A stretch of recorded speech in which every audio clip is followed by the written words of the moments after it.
Et souvent, les gens me disent que ce soit Bardella ou que ce soit Maréchal, de toute façon, ce sera du Meloni bis. C'est-à-dire qu'on a fait croire en fait aux citoyens français que Giorgia Meloni ne faisait rien de ce qu'elle avait promis pendant la campagne. Or, vous venez de prendre un exemple qui est absolument colossal, c'est ce fameux blocus naval qui a été refusé par l'Allemagne et par la France.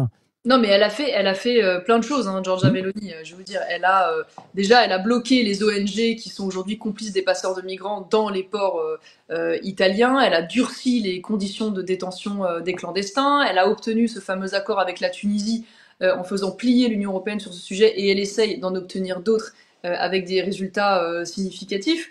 Non, non, elle se bat évidemment sur la question migratoire. J'ai entendu beaucoup de bêtises sur ce sujet, j'en parle très Oui. franchement avec vous. J'ai entendu le fait qu'elle aurait régularisé des centaines de milliers de clandestins. Ce n'est pas vrai, elle ne régularise pas du tout de clandestins. Elle souhaite accorder un certain nombre de visas de travail. Maintenant, l'Italie est l'Italie, la France est la France. Je vous explique ce qu'elle fait. Ça ne veut pas forcément dire que je veux la même chose pour la France, mais il y a quand même une chose très importante, une différence notable entre la France et l'Italie. C'est qu'en Italie, quand vous venez travailler avec un visa de travail, vous repartez à l'issue de ce visa de travail. Pour une raison simple, c'est que Giorgia Meloni, elle a mis en place des règles très strictes. Vous ne pouvez venir avec un visa de travail par un employeur que si cet employeur a fait la démonstration qu'il avait d'abord recherché un emploi italien.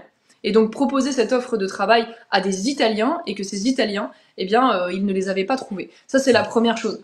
La deuxième chose, c'est que ces visas de travail ne sont accordés qu'à des pays qui s'engagent à reprendre leurs clandestins.